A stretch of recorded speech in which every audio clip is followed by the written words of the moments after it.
रात का समय था। रोहित मोबाइल पर पबजी खेल रहा था। चल कवर दे कवर दे कवर दे कवर दे। यस यस शाबाश। रोहित की मम्मी आती है।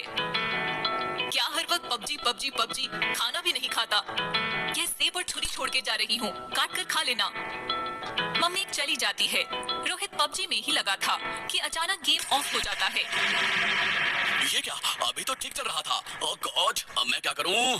तभी टीवी पर पीएम की मन की बात चलती है। मेरे प्यारे देशवासियों, आज रात से बल्कि अभी से हम पबजी गेम समेत 118 चीनी ऐप्स पर रोक लगा रहे हैं। हिंदुस्तान में पबजी को बैन किया जाता है। यह सुनकर रोहित एकदम बौखला जाता है। पबजी बैन हो गया? अब मैं कैसे जीऊंगा? अब तो मर जाना ही बेहतर है। ये मेरे हाथ क्यों कांप रहे हैं? छुरी छुरी कहाँ है? छुरी कहाँ है? छुरी। रोहित सेब की प्लेट में रखी छुरी उठाता है और अपने हाथ की नस काटकर आत्महत्या करता है। यह हाल सिर्फ रोहित का ही नहीं था। पबजी बैन की खबर सुनकर देश के सैकड़ों नौजवानों की यही हालत हुई थी। किसी ने फांसी लगा ली तो कोई छत से कूद पड़ा। कहते हैं कि कोई आत्महत्या कर लेता है तो उसकी आत्मा को मुक्ति नहीं मिलती, वह बदले की आग में जलती हुई भटकती रहती है। इन लड़कों के साथ भी कुछ ऐसा ही हुआ।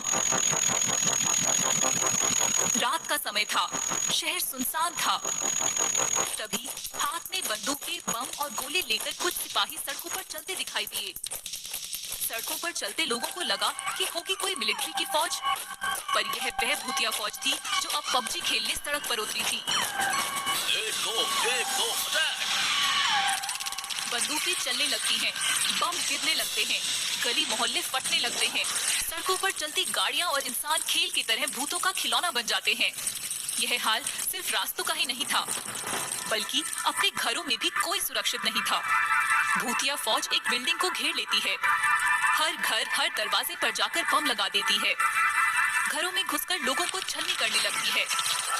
पुलिस आती है, बिल्डिंग को घेर लेती है। हमने तुम्हें चारों तरफ से घेर लिया है, हथियार डाल दो और सरेंडर कर दो।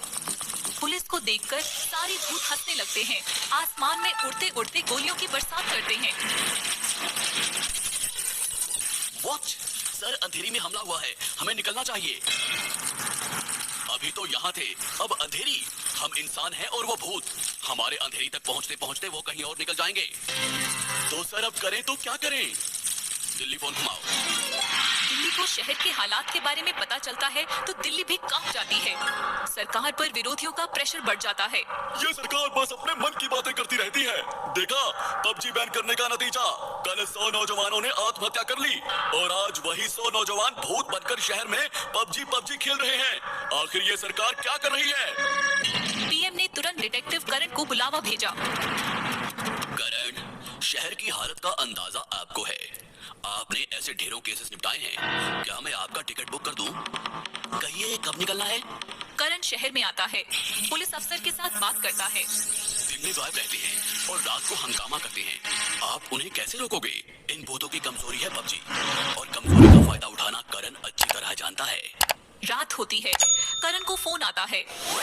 सर, पुलिस हेडक्वार्टर पर हमला हुआ है। करण तेजी से पुलिस हेडक्वार्टर की तरफ निकलता है। इधर भूत बम और बंदूकों से हेडक्वार्टर का नामो निशान मिटा रहे थे।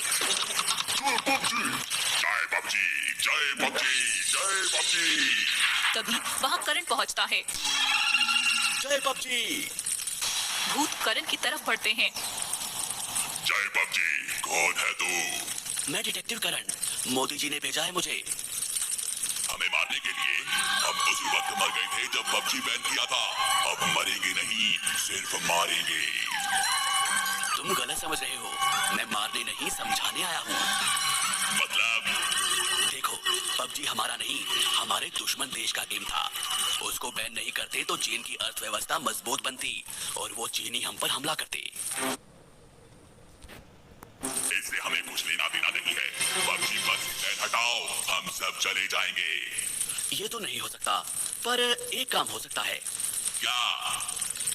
पबजी जैसा ही एक हिंदुस्तानी गेम लॉन्च होने जा रहा है और हम चाहते हैं कि आप सभी भूतों को इस गेम में कैरेक्टर दिया जाए और आप सबको हमेशा हमेशा के लिए अमर किया जाए। क्या आप इस हिंदुस्तानी गेम में इंस्टॉल होने के लिए तैयार हो? सारे भूत कुछ सोच में पड़ जाते हैं और फिर कहते हैं, हाँ, हम तैयार हैं। बोलो, हम क्या करें? आप सब इस बोतल में आ जाइए। जल्दी ही आपको नए हिंदुस्तानी गेम में इंस्टॉल करके लॉन्च किया जाएगा। सारे भूत बोतल में घुसकर कैद हो जाते हैं। करण बोतल का ढक्कन लगाता है। सर क्या सच में पबजी जैसा गेम लॉन्च करने वाले हैं? आप भी पबजी खेलते हैं? नहीं सर, फिर आप बेवकूफ कैसे बन गए? मान गए सर आपको भी और मोदी जी को भी। आप दोनों को शत शत